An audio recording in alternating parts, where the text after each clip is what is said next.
Selasa nggak tahu ya. Nah, Kamis itu mulai jualan lagi, Pak. Oh ya, Kamis. alhamdulillah. Berarti pas hari kemerdekaan 17 Agustus. Iya, Pak, betul. Ya. Baik, kemudian Pak Erianto berdua, temannya juga Satgas kemarin? Satgas juga, Pak. Oh, Masya Allah, ya alhamdulillah. Pak Sultan. Berarti memang berdua ini bagian dari yang diutus atau Bapak sebenarnya memang inisiatif ada pada diri Bapak sendiri? Iya, Pak. Saya inisiatif dari diri saya sendiri untuk ikut diklat Satgas. Pertama waktu itu kan saya diangkat jadi ketua Satgas, saya belum ngikutin. Oh, ketua latihan, Satgas, Bapak ini ya. Belum ikut latihan. Nah, waktu mengikut tahun yang kemarin kan tidak boleh usia di atas 40 itu nggak boleh. Nah, Bapak malah 50. Nah, ternyata bisa waktu pas saya datang ini bisa. Setelah saya coba untuk tahun yang kedua ini. Iya, alhamdulillah. Dari kegiatan kemarin itu. Wah, banyak sekali, Pak. Pertama kita melatih kedisiplinan ya. Disiplinan, kebersamaan ya. Misalnya apa kalau kedisiplinan itu? Disiplinan itu kita harus tepat waktu. Misal waktu suruh bangun jam 3, kita harus bangun jam 3. Terus membuat kegiatan dari sholat subuh, habis sholat subuh kita ngaji sebentar, sudah itu olahraga, sudah itu baru kegiatan besar gitu, diklat. Nah itu. Kedua cara makan kita kan diatur, Pak. Diatur rapi gitu kan. Nah sudah semuanya udah tertata rapi, baru kita disuruh makan bareng gitu. Termasuk untuk penyediaan logistik makanan ini apakah dari panitia atau dari peserta? Untuk makanan dari panitia semua, Pak. Iya, dari panitia semua. Saya kira kalau dari peserta Bapak pasti selalu jadi juru masaknya begitu. Iya. Mbak Eri, sejak kapan Bapak bergabung di kajian di sana Rejang Lebong Majelis Tafsir Al-Quran? Saya bergabung seutuhnya dari mulai tahun 2018. 18. Ya, 18. Dan waktu itu dikenalkan oleh siapa? Waktu itu saya dikenalkan sama Pak Haji Adun, namanya Pak Haji Adun. Waktu itu kami kan belum punya gedung kan. Kami ngajinya di rumah Pak Haji Adun. Nah, saya dengan Pak Haji Adun ini tetangga kebun, Pak. Nah, dia selalu datang ke pondok saya kan, ayo Pak Eri kita ngaji katanya, kita belajar sholat. Akhirnya lama-lama tertarik. Ya. Apa yang membuat Bapak tertarik? Tertariknya karena saya tadinya tidak pernah sholat sama sekali, Pak. Oh, iya.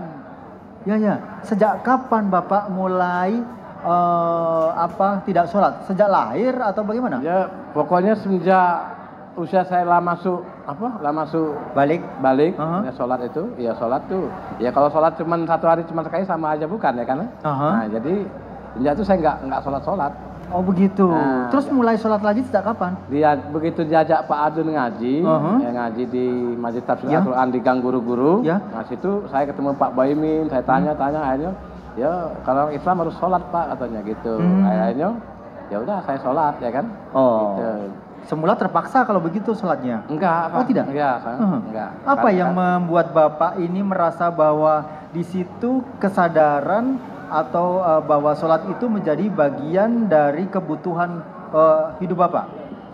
Ya karena waktu itu kan saya nggak tahu ya, hanya Islam jalan Islam kayak gitu kan. Nah, ternyata di Islam itu kita harus betul-betul sholat itu menjadi kebutuhan ya kan, kebutuhan. Jadi kita harus mengerjakan setiap waktunya. Ya, kewajiban. Kewajiban. Nah itu makanya saya kalau gitu kalau saya nggak ngerjain ini berarti dosa kan gitu. Nah itulah akhirnya saya mantapkan gitu kan. Saya mantapkan bergabung. Nah di situ kalau kita lalai misalnya kan selalu ditegur sama kawan-kawan tuh. Nah yuk waktunya sholat yuk. Pernahkah Bapak lupa begitu atau mungkin males begitu? Enggak, Pak. Semenjak saya melok ngaji enggak ada kata lupa itu. Lupa enggak, malah saya harus punya jadwal. Gitu. Walaupun di mana saya berada. Berarti ada perasaan menyesal beberapa waktu yang lalu yang sudah terlewati itu Bapak tidak melakukan sholat? Betul, Pak. Menyesal banget. Ternyata banyak kesalahan saya selama ini kan. Itu.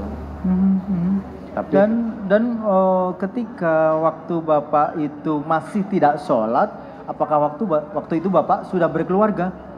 Iya, Pak. Iya. Sudah keluarga. Iya, iya. Iya. Dan nikahnya cara muslim juga kan? Iya, cara muslim. Dan Bapak menyampaikan bahwa agamanya Islam. Iya. Karena kan mayoritas kalau dulu kan orang Islam yang lama dulu kan cuman bisa ngucapin syahadat lah Islam katanya kan. Nah itu. Kita kan sudah syahadat katanya lah Islam. Begitu. Nah, ya udah katanya, bisa katanya saya itu kan. Nah, iya. Ya, ketika menikah apakah istri juga tidak sholat? Sholat juga, cuman dia ya masih waktunya masih dikelang-kelang gitu Pak. Ya, ya, ya. Kadang dia mau sholat, kadang tidak, ya semaunya. Nah, sekarang ini Bapak sudah sholat dengan rutin, rajin, 5 waktu selalu terpenuhi. Istri apakah masih seperti dulu? Sekarang tidak lagi Pak. Sekarang masih ngikutin pengajian, bahkan saya ajak pengajian. Ya. Beliau senang dengan kegiatan itu? Senang Pak. Masya Allah, ya, ya. Mudah-mudahan hal itu akan menjadi satu giroh yang selalu tidak berhenti, begitu ya, bersemangat dalam keluarga untuk beribadah ini. Baik, terima kasih. Mungkin ada pesan Pak yang ingin disampaikan Pak? Insya Allah ada Pak. Untuk saudara-saudaraku yang masih kendor ya mengikuti pengajian baik di kelompok maupun di perwakilan cabang, ya mari kita bersemangat lagi, terutama yang anak-anak mudanya. Dan salam saya untuk Pak Rozi, Pak Yoni, Pak Rohim, Pak Kusmantoro, Pak Supri binaan Kepayang. Mudah-mudahan warga Kepayang bisa banyak warganya mengikuti binaan. Mudah-mudahan istiqomah semuanya. Demikian Pak. Baik, terima kasih Pak Irianto. Salam untuk keluarga dan warga yang ada di Rejang Lebong. Amin insyaallah. Assalamualaikum warahmatullahi wabarakatuh. Waalaikumsalam warahmatullahi wabarakatuh. Kembali ke rekan Ali Rahman.